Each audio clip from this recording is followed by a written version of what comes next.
हर जगह आज गुमराही का सर्टिफिकेट बांटा जाता है और हिदायत का सर्टिफिकेट दिया जाता है, मगर कल क़यामत के दिन वो लोग अपने चेहरे छुपाए होंगे। लिहाजा दुनियावी लोग, दुनियावी उलमा ये दावा छोड़ दे कि कौन हिदायत पर है और कौन गुमराह है। शरीफ में वहाँ के उलमा को हमने देखा, इतने बड़े बड़े मसाइल हो जाते हैं मगर वहाँ के उलमा एक दूसरे पर फतवाबाजी। उलमा का पहला काम ये होता है कि अगर कोई ऐसी बात कहे जिसमें मुतादिद पहलू नजर आए तो उसको एक पहलू को देखा जाए जो इस्लाम के बड़े उलमा ने इख्तलाफ किया और अकाबिर उलमा से इख्तलाफ किया। हमारे यहाँ अगर किसी आलिम से इख्तलाफ कर लिया जाए तो गुमराह करार देते। इस दौर में हम लोग जी रहे हैं, ये हुजूर रहमत आलम सल्लल्लाहु ताला अलैहि वसल्लम का गोया मक्की दौर है और इस दौर में हर उस शख्स से इत्तिहाद करने की जरूरत है जो हमारी कौमियत को बरकरार रखे और जो हमारे इत्तिहाद को सलामत रखे।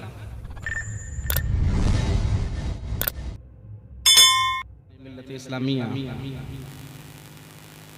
हाज़रीन महफिल,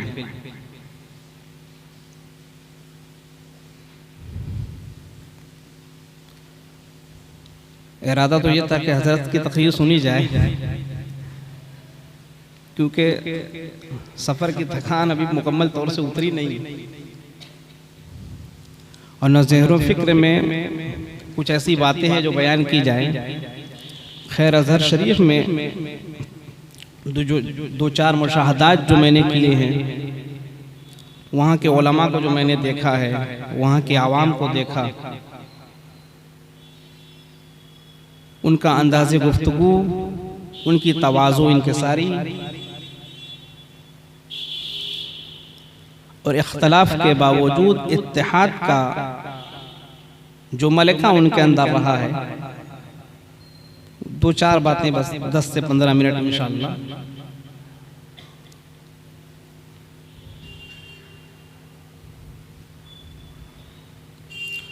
मैंने जिस आयत करीमा की तिलावत का शरफ हासिल किया है, अल्लाह रब्बुल इज़्ज़त इरशाद फरमाता है अपने हबीब को मुखातब करके, उदउ इला सबील रब्बिका बिल हिकमति वल मौइज़तिल हसना, ऐ मेरे महबूब आप अपने रब की तरफ लोगों को दावत दीजिए, बुलाइए, बिल हिकमति, और बुलाने का अंदाज क्या हो कि आप जब बुलाएं तो हिकमत आपके अंदर मौजूद हो, हिकमत व दानाई से लोगों को अल्लाह की तरफ बुलाएं।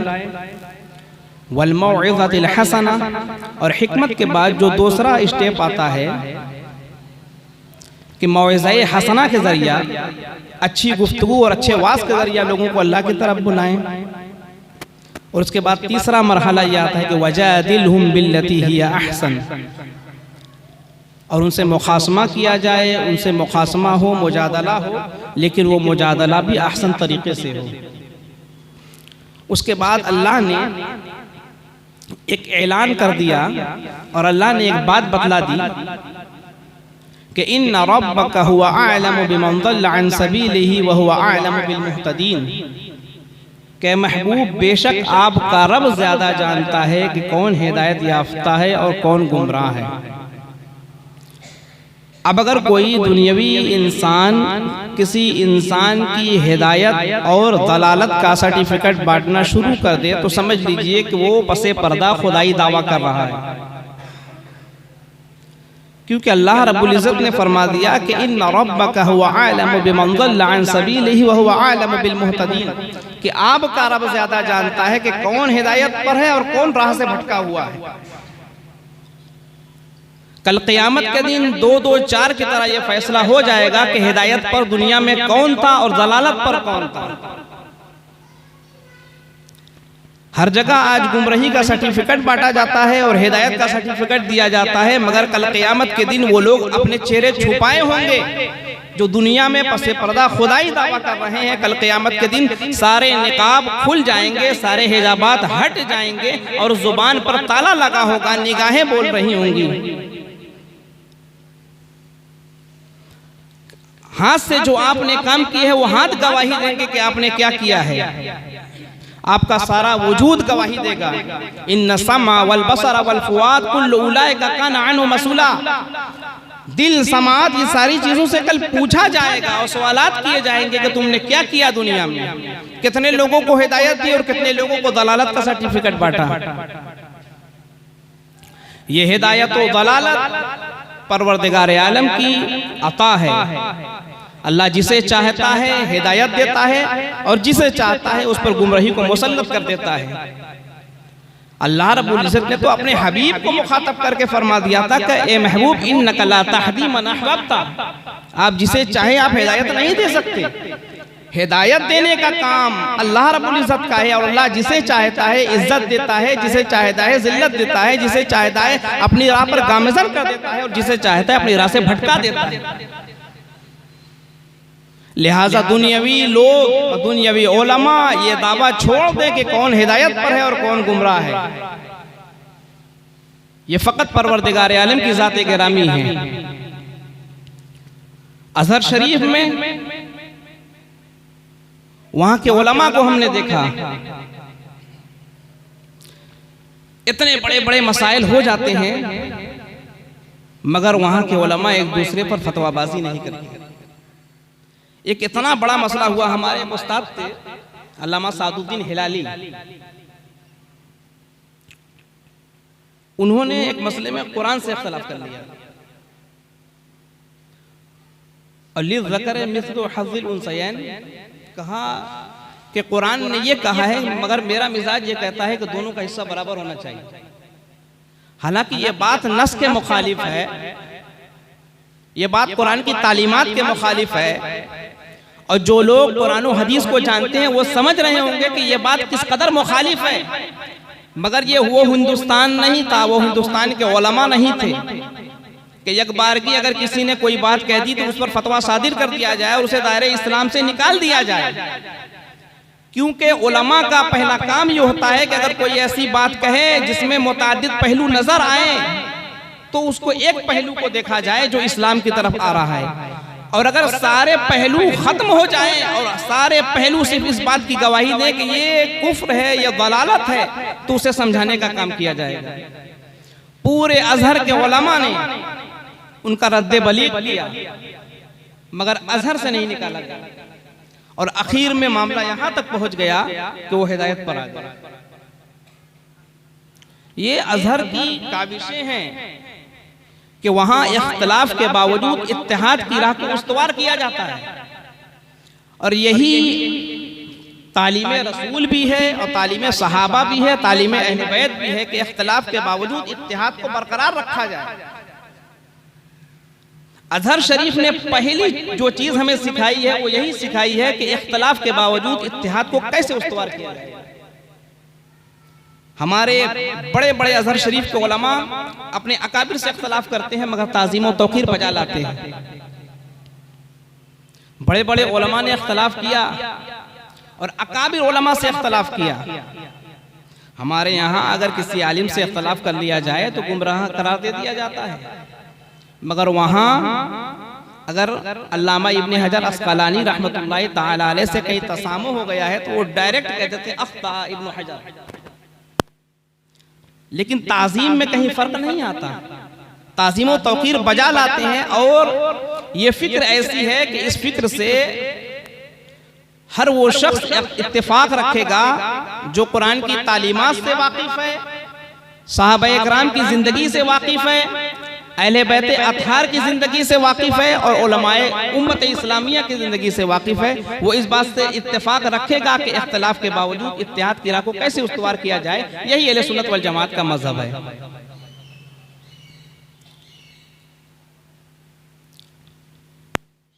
दूसरी चीज, वहां के उलमा के अंदर जो तवाज़ो मैंने देखा, अल्लाहु अकबर कबीरा, ऐसा तवाज़ो कि वक्त का जिसे मुफ्ती आज़म आलम कहा जाए, मुफ्ती अली जुमा हफ़िज़हुल्लाह तआला वराह, वहां पे मिस्र में दो ही शख्सियतें ऐसी हैं जिनको पूरा मिस्र मानता है। एक वहां के शेखुल अज़हर दुक्तूर अहमद अत-तय्यब जिन्हें इमाम अकबर कहा जाता है, और दूसरी शख्सियत वहां की डॉक्टर अली जुमा, कई सौ किताबों के मुसन्निफ हैं। उनके एक शागिर्द हैं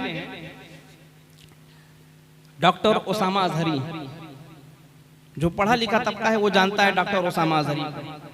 तो एक मरतबा उसामा अजहरी आते हैं और अपने उस्ताद गिरामी डॉक्टर अली जुमा से किसी मसले पर मुबाहसा करने लगते हैं। एक शागिर्द अपने उस्ताद से मुबाहसा कर रहा है, लेकिन उस्ताद ये नहीं कह रहा है कि तुम मेरे शागिर्द होकर मुझसे मुबाहसा कर रहे हो। उसामा अजहरी कहते हैं कि मैंने हुजूर इस मसले में तकरीबन 20 से 25 किताबें पढ़ी हैं। डॉक्टर अली जुमा कहते हैं कि क़राअतु फ़ी हाज़िहिल मसअलति 300 कुतुब, मैंने इस मसले में 300 किताबें पढ़ी हैं। जैसे ही डॉक्टर अली जुमा हफ़िज़हुल्लाह ताला वराह ने ये बात कही कि मैंने इस मसले में 300 किताबें पढ़ी हैं, तो डॉक्टर उसामा अजहरी फौरन सरेंडर हो जाते हैं। कहते हैं कि जिसका तवाज़ो और इंकिसारी का आलम यह है कि 300 किताबें पढ़ने के बावजूद 20-25 किताबें पढ़कर मैं मुबाहसा कर रहा हूँ, और वो मुबाहसे का जवाब दिए जा रहे हैं, लेकिन आखिर में ये बात कहते हैं कि मैंने इस मसले में 300 किताबें पढ़ी हैं, तो उसामा अजहरी पीछे हट जाते हैं और कहते हैं कि जिस बंदे के मुताले का आलम ये हो कि 300 किताबें पढ़ने के बावजूद उसका शागिर्द मुबाहसा कर रहा है, तो वो जर्रा बराबर उसके माथे पर शिकन तारी नहीं होगी। ये तालीम दी गई है अज़हर शरीफ में। और जो तीसरी और आखिरी तालीम जो दी गई है वो तालीम ये है कि अपने ज़र्फ में वुसअत पैदा की जाए, अपने ज़र्फ को वसी किया जाए और इख्तिलाफ को बर्दाश्त किया जाए, और इत्तेहाद जो हमारा और अहले सुन्नत वल जमाअत का एक जबरदस्त नजरिया है कि इत्तेहाद हर जगह होना चाहिए। और इत्तेहाद किस मसले में हो कि जो हमारा नुक्ते इत्तेहाद है, जिस पर हम सारे उलमा मुज्तमा हो सकते हैं, जो हमारा कदरे मुश्तरक है, उस पर इत्तेहाद किया जाए। अल्लाह के नबी सल्लल्लाहु ताला अलैहि वसल्लम की जिंदगी में भी हमने देखा है, चाहे वो हिल्फुल फजूल का ज़माना हो, अल्लाह के नबी ने मुश्रिकीन से इत्तेहाद किया। 20 साल की उम्र थी हुजूर रहमत आलम सल्लल्लाहु ताला अलैहि वसल्लम की, और अल्लाह के नबी सल्लल्लाहु ताला अलैहि वसल्लम इस इत्तेहाद में शामिल थे। मुश्रिकीन से इत्तेहाद हुआ था। उसके बाद का दौर आया, अल्लाह के नबी सल्लल्लाहु ताला अलैहि वसल्लम ने सुलह हुदैबिया में इत्तेहाद किया। उसके बाद का ज़माना आया जब अल्लाह के नबी सल्लल्लाहु ताला अलैहि वसल्लम ने हिजरत फरमाई थी, तो मीसाक़े मदीना फरमाई। और मीसाक़े मदीना में बहुत सारी दफ़ात थी, जिसमें से एक ये भी दफ़ा थी कि यहूदियों और मुसलमानों को बराबर की आज़ादी दी जाएगी मदीना शरीफ में, और अगर कोई बाहरी दस्ता मुसलमानों पर हमला आवर हो जाएगा तो ये नहीं देखा जाएगा कि ये मुसलमान है या यहूदी है, दोनों आदमी मिलकर उसका सामना करेंगे। आज के जिस दौर में हम लोग जी रहे हैं, ये हुजूर रहमत आलम सल्लल्लाहु ताला अलैहि वसल्लम का गोया मक्की दौर है, और इस दौर में हर उस शख्स से इत्तेहाद करने की ज़रूरत है जो हमारी कौमियत को बरकरार रखे और जो हमारे इत्तेहाद को सलामत रखे। अल्लाह के नबी सल्लल्लाहु ताला अलैहि वसल्लम को तो हुक्म दिया था अल्लाह तबारक व तआला ने, और कुरान में फरमाया कुल ताअलौ कुल या अहलल किताबि ताअलौ इला कलिमतिन सवाइन बैनना व बैनकुम अल्ला नअबुदा इल्लल्लाह व ला नुश्रिका बिही शैआ व ला यत्तखिज़ बअदुना बअदन अरबाबा मिन दूनिल्लाह।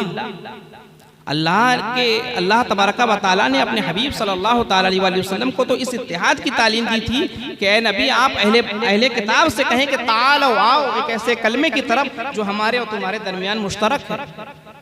तो जब अल्लाह के नबी को यहूदियों से इत्तेहाद की बात कही जा रही है और उन्हें इत्तेहाद का हुक्म दिया जा रहा है, तो हम मुसलमान अगर इस दौर में इत्तेहाद नहीं करेंगे तो समझ लीजिए कि हमारा मुस्तकबिल रोशन और ताबनाक नहीं है। और अज़हर शरीफ में बहुत सारी चीज़ें हमें सिखाई गई हैं, मगर इन्हीं 2-4 बातों पर मैं अपनी बात को ख़त्म करता हूँ। व आखिरु दावाना अल्हम्दुलिल्लाहि रब्बिल आलमीन।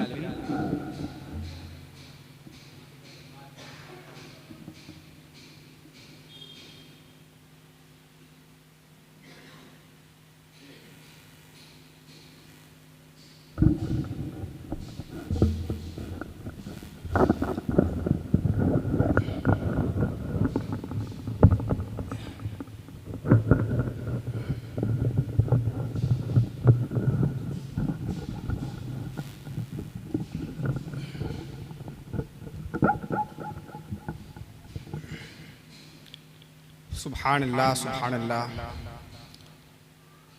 आप हज़रात के सामने हज़रत मौलाना ज़ैनुल आबदीन साहब ज़ियाई अशरफ़ी अज़हरी खिताब फरमा रहे थे और जामे अज़हर में उन्होंने अपने असातिज़ा से जो तालीम ली उसकी रोशनी में कुछ निकात आप हज़रात के सामने रखे। उनकी गुफ्तगू का मरकज़ो महवर इत्तेहाद था। इत्तेहाद ये एक ऐसा लफ्ज़ है कि जब भी कोई भी कहता है पूरा ज़माना, पूरा मुआशरा, पूरा समाज उसका गिरविदा हो जाता है। और मुझे याद आता है कि मैंने वालिद गिरामी हज़रत मौलाना लतीफ़ अहमद साहब क़िबला सिराजी मद्दज़िल्लहुल आली की ज़बान मुबारक से बारहा सुना है कि हुज़ूर दादा जान अलैहिर्रहमत व रिज़वान 3 नुक्ते पर इत्तेहाद की बात किया करते थे और आप फरमाते थे कि मुसलमानों को सबसे पहले मिल्ली इत्तेहाद की ज़रूरत है, फिर फरमाते थे कि कौमी इत्तेहाद की ज़रूरत है, फिर फरमाते थे कि बैनुल अक़वामी इत्तेहाद की ज़रूरत है। और इसका जो फार्मूला हुज़ूर दादा जान ने पेश किया था, जो मैंने वालिद गिरामी की ज़बान से सुना है, वो ये है कि इख्तिलाफ के बावजूद इत्तेहाद है। इख्तिलाफ को ख़त्म नहीं किया जा सकता। हर कोई अपने इख्तिलाफ के साथ अपने समाज, अपने मुआशरे में रहे, लेकिन जब बात इस्लाम की आए, जब बात हिंदुस्तान की आए, जब बात बैनुल अक़वामी सतह पर अपनी मजहबी पहचान की आए, तो फिर हर नुक्ते पर हमें इत्तेहाद की ज़रूरत है। आज हिंदुस्तान में भी इत्तेहाद की बहुत ज़रूरत है कि हिंदुस्तान में मिली इत्तेहाद ज़रूरी और इस वक्त लाजमी है। और बैनुल अक़वामी सतह पर इत्तेहाद की तो इस वक्त शदीद ज़रूरत है कि आज जो कुछ हो रहा है, मुक़द्दस सरज़मीन बैतुल मक़दिस और फ़लस्तीन की सरज़मीन पर जो कुछ हो रहा है, और इस वक्त दुनिया में इसराइल की तरफ से जो दहशतगर्दी वहाँ हो रही है, इस मौके पर पूरी दुनिया के जो मुसलमान हैं उनको इत्तेहाद करने की ज़रूरत है। एक प्लेटफॉर्म पर इत्तेहाद करने की ज़रूरत है, तौहीद पर इत्तेहाद करने की ज़रूरत है, रिसालत पर इत्तेहाद करने की ज़रूरत है।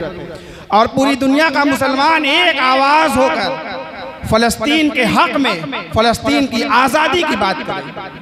आज बहुत ज़रूरत है इत्तेहाद की। अगर आज मुसलमानों में इत्तेहाद होता तो आज हमारे फ़लस्तीन के भाइयों के साथ ऐसा नहीं होता।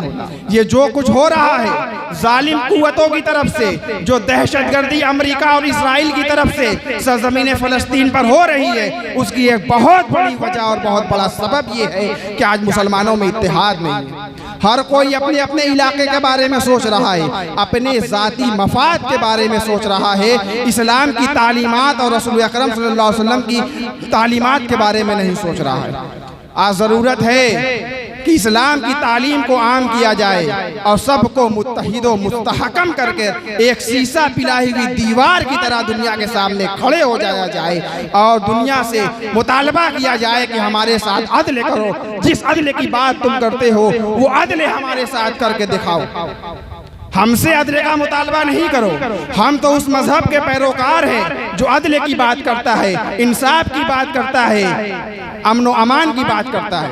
अगर आप अदल का मुजाहरा देखना है तो आपके सामने एक वाक़या बयान कर देता हूँ। मौलाए कायनात शेर खुदा हज़रत अली करमल्लाहु वजहुल करीम का अहद खिलाफत है। मौलाए कायनात हज़रत अली करमल्लाहु वजहुल करीम की ढाल गुम हो जाती है और एक यहूदी के कब्जे में आ जाती है। मौलाए कायनात शेर खुदा हज़रत अली करमल्लाहु वजहुल करीम वक्त के खलीफा हैं, खलीफतुल मुस्लिमीन हैं। एक यहूदी की हाथ में अपनी ढाल देखते हैं तो उससे कहते हैं कि ये ढाल मेरी है। वो यहूदी कहता है कि नहीं, ये ढाल मेरी है। उसकी दलील ये है कि मेरे कब्जे में है। मौलाए कायनात शेर खुदा हज़रत अली करमल्लाहु वजहुल करीम उसे कुछ नहीं कहते। वक्त के काजी के पास आते हैं जिनका नाम काजी शुरै है, उनके पास आते हैं, मुकदमा उनकी बारगाह में जाता है। मुकद्दमे में दोनों हजरात हाजिर होते हैं। मौलाए कायनात शेर खुदा हज़रत अली करमल्लाहु वजहुल करीम जब हाजिर होते हैं तो काजी शुरै अपनी जगह से उठ जाते हैं और चाहते हैं कि उन्हें अपनी मसनद पर बैठा दें। तो मौलाए कायनात कहते हैं कि नहीं, इस वक्त मैं खलीफतुल मुस्लिमीन की हैसियत से नहीं आया हूँ, बल्कि एक फरीक की हैसियत से आया हूँ, लिहाजा मैं उसके साथ बैठूंगा जो हमारा फरीक सानी है। उसके साथ फर्श पर बैठते हैं। मुकद्दमा की समाअत शुरू होती है। काजी शुरै पूछते हैं कि आपने दावा किया है कि ये ढाल आपकी है, आपके पास क्या दलील है? मौलाए कायनात शेर खुदा हज़रत अली करमल्लाहु वजहुल करीम कहते हैं कि इस कज़िये पर मेरे पास दो गवाह हैं। एक गवाह मेरा बेटा इमाम हुसैन है और दूसरा गवाह मेरा गुलाम कंबर है। काजी शुरै कहते हैं कि मसला ये है कि बाप के हक में बेटे की गवाही कबूल नहीं होती है, लिहाजा मैं इमाम हसन की गवाही को मुस्तरद करता हूँ और अंबर की गवाही को कबूल करता हूँ, और इस हालत में इस हिसाब से गवाही का निसाब पूरा नहीं हुआ, लिहाजा ये ढाल यहूदी के हक में। ये फैसला होता है, ये है अदल, ये है इंसाफ, और वो ढाल उस यहूदी के हवाले कर दी जाती है। वो यहूदी जब खलीफतुल मुस्लिमीन का ये अदल देखता है, ये इंसाफ देखता है, तो फौरन कलमा तैयबा पढ़कर हल्का इस्लाम में दाखिल हो जाता है और कहता है अगर ये अदल है, ये इंसाफ है, ये इस्लाम है, तो मैं भी दामन इस्लाम से वाबस्ता हो जाऊँ। ये है इस्लाम, ये है अदल, ये है इंसाफ। आज दुनिया हमें इस्लाम ना सिखाए, हमें इंसाफ ना सिखाए। इंसाफ हमारे घर की खेती है, इंसाफ करना हम जानते हैं कि इंसाफ किसे कहते हैं। लिहाजा आप आइए, वक्त बहुत कम है,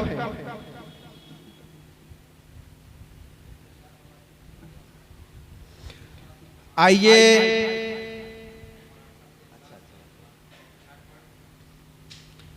आइए मैं नाते नबी पेश करने के लिए जनाब बदरुद्दोजा सल्लल्लाहु को दावत सुखन दे रहा हूँ कि वो आएँ और चंद अशार पेश करें।